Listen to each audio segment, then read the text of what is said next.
All right, Rob. Naomi Osaka, who, she has also been very outspoken, about Black Lives Matter and, things like that. So very sharp young lady. But Rob, and she's a 3-time Grand Slam champion. But she posted on Instagram as they get ready for the French Open that she will not be talking to media. She announced this yesterday. She will not do any media availability while competing at Roland Garros for the French Open. She cites mental health concerns for herself and fellow players. Here's what I'll read briefly. I've often felt that people have no regard for athletes' mental health, and this rings very true whenever I see a press conference or partake in one. We're often sat there and asked questions that we've been asked multiple times before, or asked questions that bring doubt into our minds, and I'm just not going to subject myself to people that doubt me. That's her explanation. She said a few other things, Rob, but obviously this hits close to home for us as journalists. But what are your thoughts on this?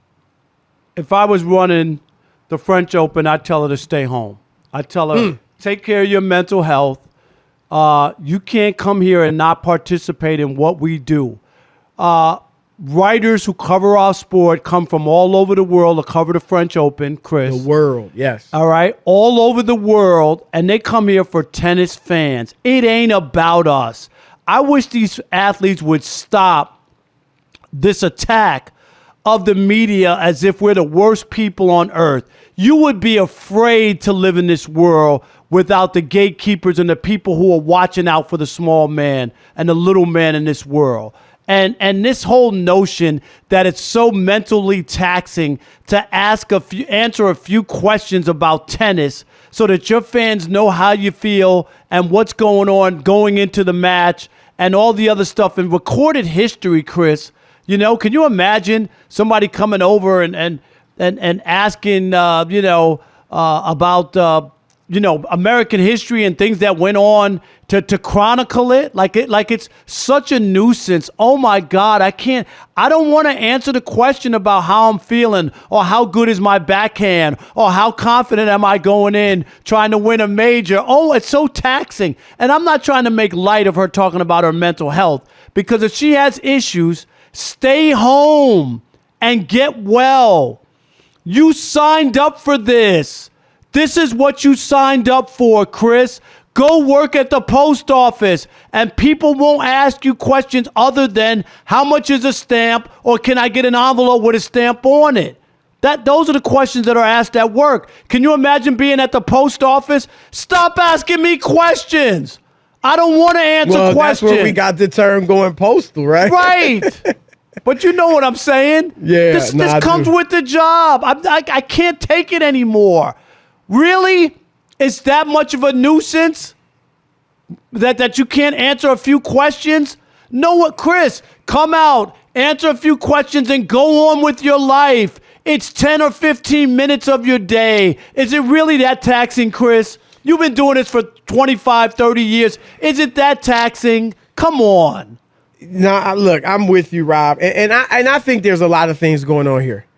One, I think this generation, and if I sound like a bygone era, whatever, so be it. Go ahead. Hey, you kids, get off my lawn. Hey, you damn kids, get off my lawn. But we now people feel like there can't be anything troublesome. I can't go through anything tough. Don't say anything to me. Don't do anything that might offend me, because I'm entitled to just dance in the petunias and the flowers and all of that. Everything's great. Rob, I remember I was 8 or 9 years old, 7 years old, and I was about to start playing organized football for the first time. And the older kids in the neighborhood were telling me, yo, you got to be ready for the coaches to yell at you. You got to be tough. You got to be, you're going to run. you're just telling you. And it was tough, but that was a part of the expectation that he's the coach. He might yell if you're doing something wrong. And I'm not saying that some of these old school coaches didn't go overboard and don't go overboard. But I am saying that we have to go through challenging times in life. And I just feel like, and this goes for Kyrie Irving too. But I'm going to say this too, Rob. What I would do, and I don't hate your idea of, look, if you got mental health problems, then don't come. Stay home. Right? But I would say this, what the leagues need to do, the NBA, the NFL, tennis, all of them, because now athletes are starting to say this, mental health. And I don't want to make light of mental health. We're not. But what I'm saying is that the leagues should hire doctors to examine these independent doctors that have no connection to the athletes, no reason to lie for them or anything. And you examine the athletes and determine, are they really suffering from mental health issues? And if so, maybe we'll say you don't have to, go see the media or whatever. Or maybe, like you said, Rob, you can't come. Right. If you're really dealing with a mental health issue, because being a little upset, being saddened by the way you played, being bothered by a question that a reporter asked you is not a mental health issue. It's life. All right, Rob, we're in public jobs. People rip us all the time. They don't like our commentary. They don't like our show. They don't like our takes, whatever. If we don't like it, we can go get a job where nobody knows us. Where we don't, athletes come after us. We can go get a job where we don't have to criticize or say anything about athletes.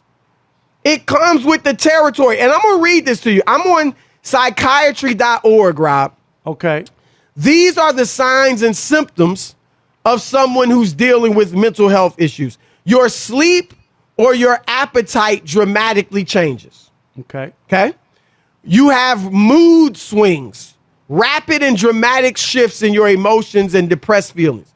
Withdrawal. You're suffering from social withdrawal. You have a drop in your functioning, whether it's at school, work, in sports, that would apply. Problems. You have problems thinking, problems concentrating, problems thinking logically, problems with your memory, even speech at times. You have heightened sensitivity to sight, sounds, maybe bright lights, smells, whatever. Apathy, feeling disconnected, illogical thinking, nervousness, and unusual behavior, Rob. Now, if you can have those things and go out and play tennis at the highest level with all that pressure, you might not be suffering from mental health problems. You might just not want to talk to the media. And you might just not want to be questioned, and you're using that as an excuse. Right. We don't know. We're not doctors. We haven't examined her, so we're not. We're making it very clear. That's not what we're talking about. But you can't have it both ways. This is what you signed up for. I know they think they're hurting us, Chris, because that's really what it's about. It's about your fans. We're just a conduit between you and them. And it ain't just because, well, we don't need the media because I could just go on Twitter or I could just say it myself. Go check the fan sites, the team sites, Chris. Fans aren't fooled. They want somebody who's not on the payroll to give me some information. If that was the case, all newspapers and TV stations would have closed down years ago when they came up with NFL.com or DallasCowboys.com. They even got Players Tribune. The Players Tribune. Strictly players, but that hasn't taken away from mainstream media. Of course not. You know why, Chris? Because you're not going to you're going to read a harsh piece in the Players Tribune ripping the players?